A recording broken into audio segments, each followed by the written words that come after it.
Hi everyone, I'm going to talk a little bit about task box. We're going to talk about the need, the why, the when, and the what. I'm going to start out with the why. Why do you want a task box or why do you need them? This is can be for after school. It can be also during homeschool. One of the reasons is they're easy to do. They're easy to make. And they center around the goal that you want for your child. And the kids like doing them. And that's the why. What do you need to be able to put together a task box? Well, you're going to need boxes. You can have small boxes like the ones that you would put pictures in, and they come in multiple colors. You can have a medium-sized box type thing.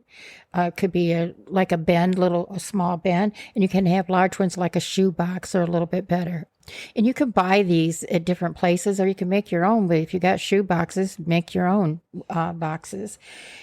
You can find them at the dollar store or Walmart's or wherever you shop. There's usually something that you can find. So that's the need. And the other thing that you'll need is Velcro, and you'll need to laminate.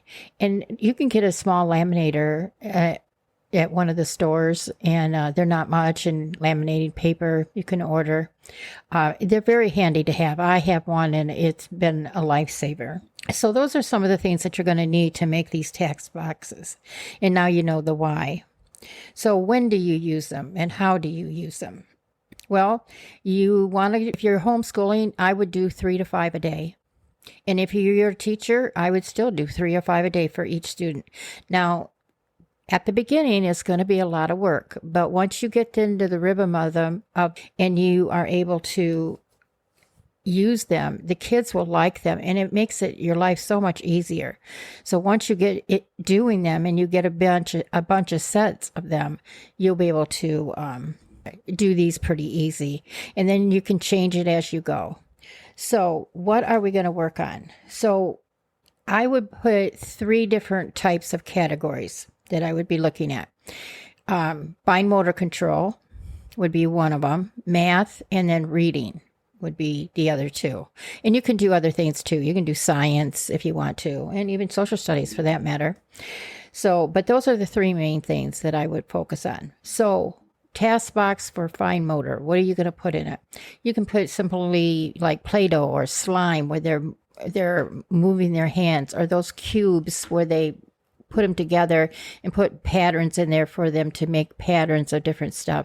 That way they're using their hands and their upper body muscles, which they need to do, and to build that strength there. Because that happens with a lot of our kids. They don't have that upper body strength, and we need to build on that. So fine motor control can do that. Another thing is like little cotton balls where you put them in a bottle, or there's a ton of them on the web that you can find in different places. Just put in task box in your search engine, and you're going to come up with a lot of stuff. I use Teacher Pay Teacher, and they have a mountain of stuff. They give you the stuff to be able to laminate, copy, laminate, and Velcro it and put it in a box. For reading, I would do laminate and have pictures for like beginning sounds. Like let's say you got a paper and it's got P, N, and T. Then have pictures of things that starts with P, N, and T, and then have them match it. They take the pictures and what sounds like P, P, or what sounds like T, T, and so on and so on. And then the other one you could do is you have colored words, and then the colors, and they have to match the colors with the words, and they just put the Velcro, and they just match it, and that's it. Or opposite, make pictures of things that are the opposite, and like hot, something's hot or something's cold. And then CVC words also you can do where they have the picture, like let's say it's a picture of a net, and then they have to find the word net to put on there, and just have them do that. And do that. Now, some of the times they can work independently, and sometimes you'll maybe need to sit with them, and especially at first to teach them to, okay, today you're going to do this task box or this one. But they should have 3 to 5 of them a day and work on the goals that you're looking for. And that is just, it doesn't take long, and the kids like doing it. And, you maybe have it like a 20-minute thing for 3 minutes, and they've hit 3 goals that you're looking for. So that's one thing that I really like about TaskBox is the things that they can work on. And then you want to change them up. And once you got the big picture of them, let's say, okay, you're going to work 5 days a week, and you're going to say 3 TaskBox. So that's 15. So you want 15 to 20 boxes. And then change them up a little bit. Find some other activities that you're working on. And if you want to do something like for science or anything, then put little kits in there for them to do little experiments. Mixing colors to make colors is something that you could do. Social studies, if they're really young, the difference between city and farm or what city they live in, maps, those kind of things.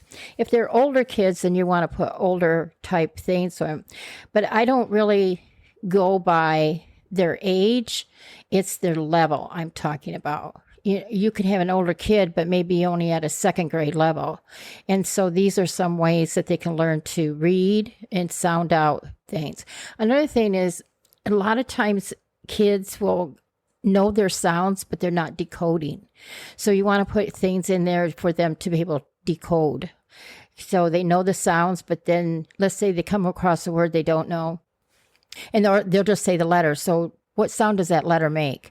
And that's where you want to work with them when you're doing these TaskBox. What letter does this make?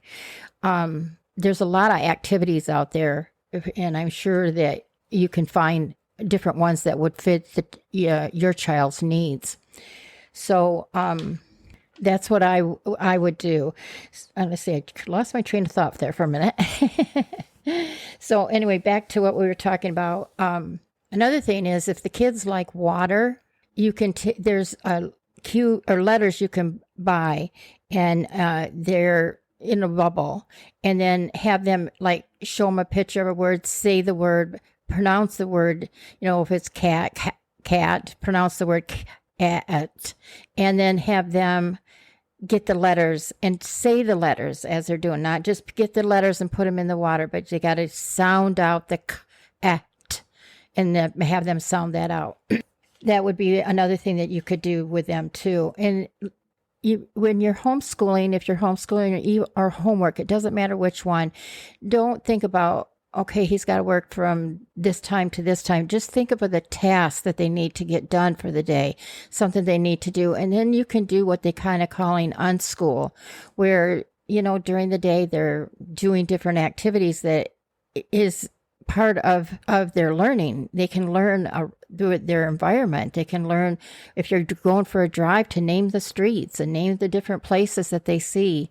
There's a lot of activities that you can do at home. Cooking is a wonderful thing to do with kids, and they can learn measurements and fractions with cooking, making some cupcakes or something, and decorate them in different ways. So anyway, back to my TaskBox, those are some ideas for some TaskBox. Like I said, there is a mountain of information in there.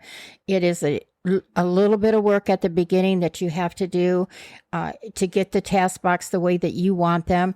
But it is a lot easier just to pull out 3 or 4 boxes and say, this is what we're working on today.